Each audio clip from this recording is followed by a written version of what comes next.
صلی اللہ تعالی علیہ وسلم کے وہ مقرب صحابی ہیں جن کے بارے میں اللہ کے رسول صلی اللہ تعالی وسلم نے ارشاد فرمایا کہ اگر میرے بعد کوئی نبی ہوتا تو وہ عمر ہوتا۔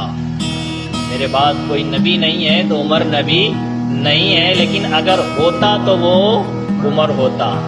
حضرت عمر کی خواہش پر کئی ساری آیتیں اللہ تبارک و تعالیٰ نے نازل فرمائی، یعنی جیسا حضرت عمر چاہتے تھے، یعنی ان کے دل میں جیسی خواہش ہوتی تھی اللہ تبارک و تعالیٰ ویسی آیت حضرت جبریل کے ذریعے سے اپنے حبیب پر نازل فرما دیتا تھا۔ تو حضرت عمر کی خواہش پر قرآن نازل ہوا کرتا، اور حضرت عمر کو اللہ کے رسول نے چن لیا تھا۔ ظاہر بات ہے کافر جو ہے مسلمانوں پر، حضور پر بڑا ظلم و ستم کرتے تھے، تو حضور نے دعا فرمائی کہ اللہ ایک ابو جہل اور ایک عمر، ان میں سے کسی ایک کے ذریعے سے اسلام کو بلندی عطا فرما، اسلام کو طاقت عطا فرما۔ اور پھر خاص کر کے حضرت عمر کے بارے میں دعا فرمائی کہ خاص کر حضرت عمر سے دین کو تقویت عطا فرما، دین کو مضبوط فرما۔ اللہ کے رسول کی دعا قبول ہو گئی۔ حضور جو دعا فرما دیں، دلہن بن کے نکلی دعائے محمد، اجابت نے جھک کر گلے سے لگایا بڑی ناز سے جب دعائے محمد۔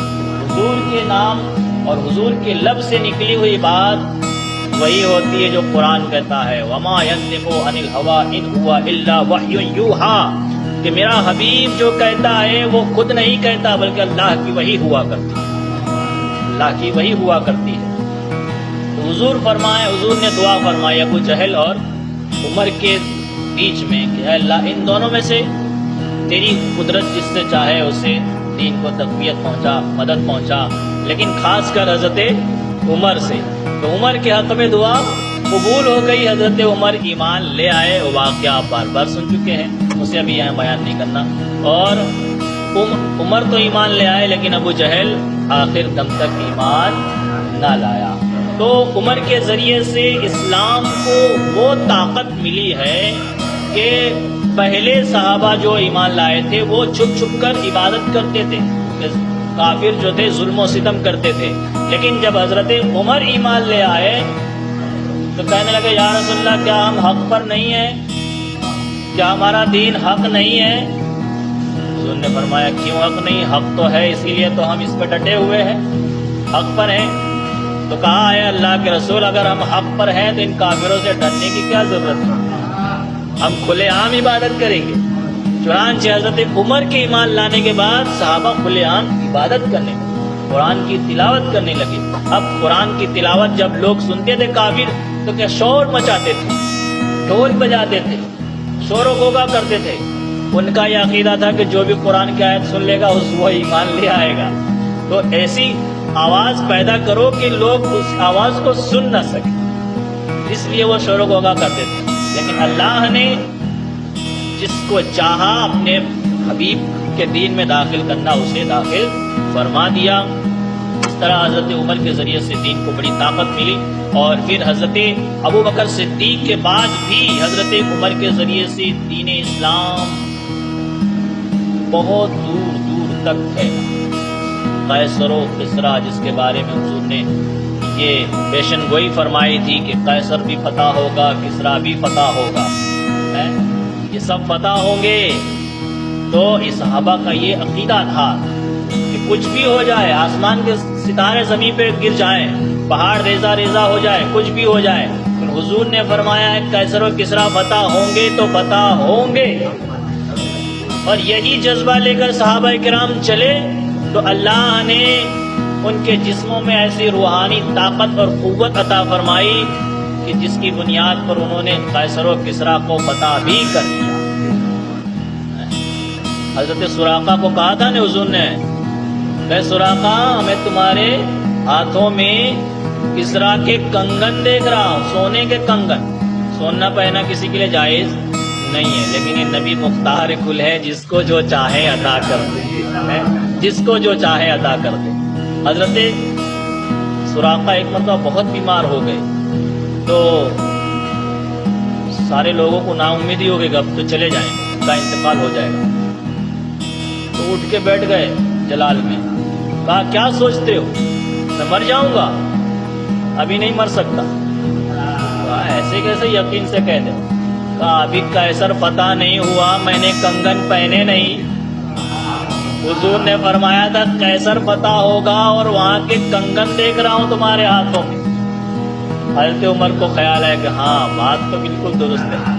اس کے بعد پھر صحابہ نے قیصر فتح کیا، وہاں کے خزانے سے کنگن نکالا، حضرت سراقہ کو پہنایا، اور جب یہ حضور کی پیشن گوئی پوری ہوئی اس کے بعد حضرت سراقہ کا انتقال ہوا، وصال ہوا۔ تو یہ جو قیصر و کسریٰ فتح ہوئے حضرت عمر فاروق اعظم کے زمانے میں فتح ہوئے، ٹھیک ہے۔ تو یہ حضرت عمر فاروق کو اللہ نے وہ روحانی طاقت قوت عطا فرمائی تھی، اس میں کافی گفتگو ہو سکتی ہے۔ آگ پر حکومت، دریا پر حکومت، ہوا پر حکومت، اور ان کے کوڑے میں اللہ نے وہ جلال عطا فرمایا تھا کہ ان کے کوڑے سے ہی شیطان دور بھاگتا تھا، بلکہ ان کے سائے سے شیطان بھاگتا تھا۔ حضرت عمر فاروق تھے، آپ نے واقعہ سنا ہوگا کہ کوڑا لے کر کے آپ گھومتے تھے، اگر کوئی خلاف شرع بات کرتا تھا تو اس کو آپ کوڑے برساتے تھے۔ ایک مرتبہ راستے سے جا رہے تھے، شرابی آیا، دیکھا کہ حضرت عمر آ رہے ہیں اور ہاتھ میں شراب کی بوتل، اور سامنے حضرت عمر کا کوڑا، اور راستہ بھی بدل سکتا نہیں، دوسری گلی بھی نہیں، بالکل آمنا سامنا ہو گیا۔ لیکن وہ سامنے والا جو تھا اس نے بالکل دل میں پکا ارادہ کر لیا، مولا آج اگر تو نے عمر کے کوڑے سے بچا لیا تو میں آج پکی توبہ کرتا ہوں کہ آج سے کبھی شراب نہیں پیوں گا۔ حضرت عمر کے کوڑے کا یہ جلال، تو اس نے دل ہی دل میں توبہ کی۔ فاروق اعظم پہنچ گئے قریب میں، کہا کیا ہے، کیا چھپا رہے ہو؟ تو ڈرتے ڈرتے انہوں نے کہا کہ سرکہ ہے، سرکہ ہے۔ بوتل میں تو شراب ہے لیکن زبان سے کیا نکلا؟ سرکہ ہے۔ تو کہا دکھاؤ۔ حضرت عمر نے کہا دکھاؤ، سرکہ ہے یا کوئی اور چیز ہے؟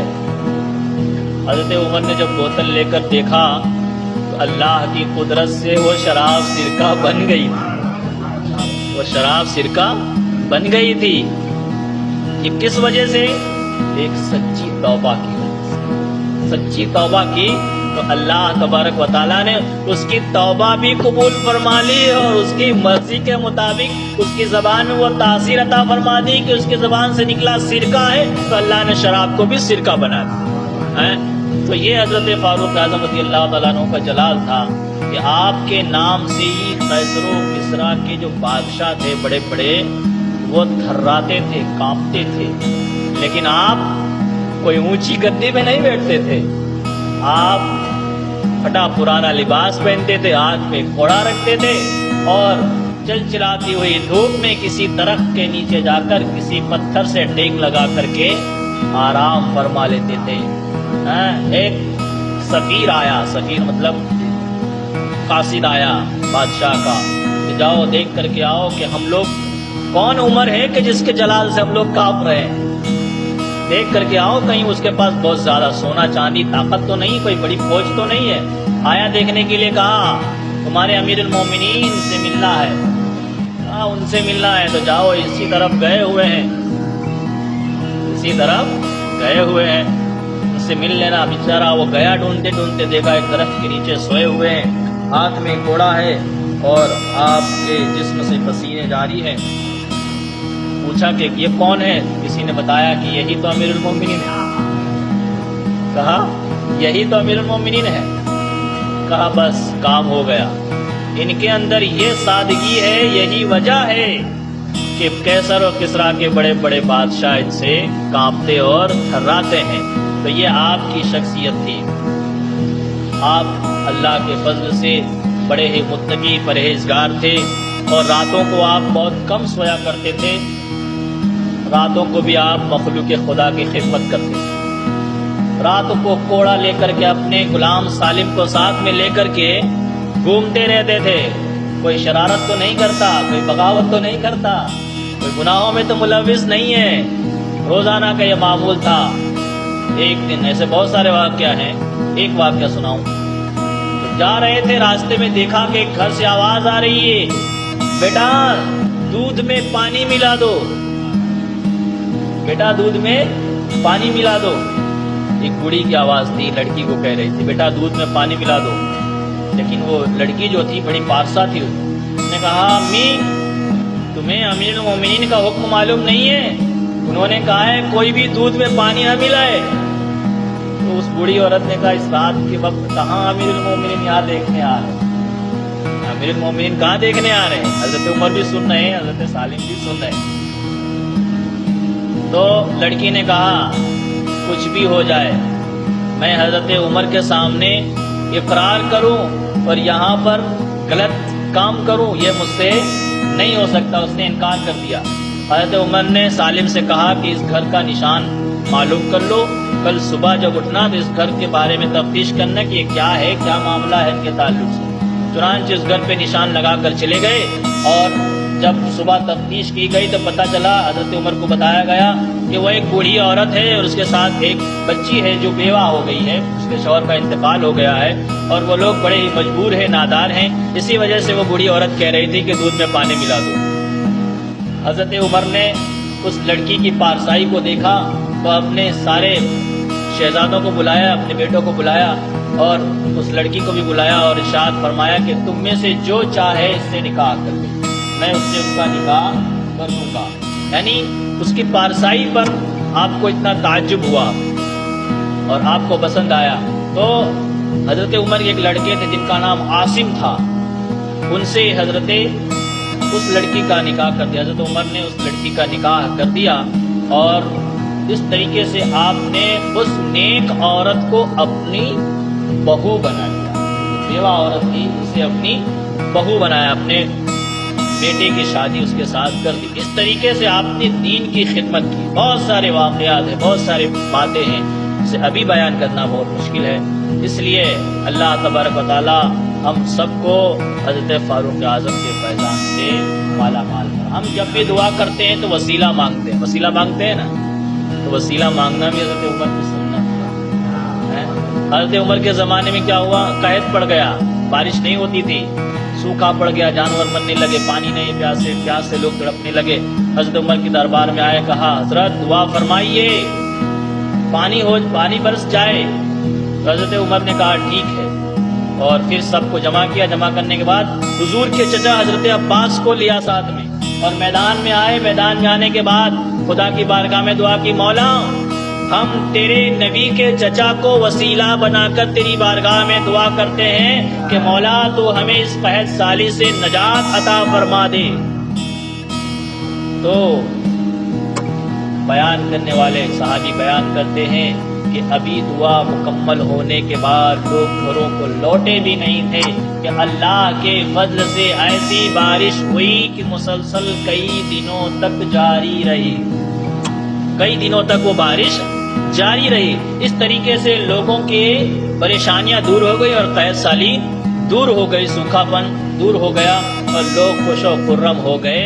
تو اس سے پتہ چلا کہ مصیبت کے وقت اللہ کے نیک بندوں کو وسیلہ بنانا اور خاص طور پر اللہ کے رسول کے رشتہ داروں کو،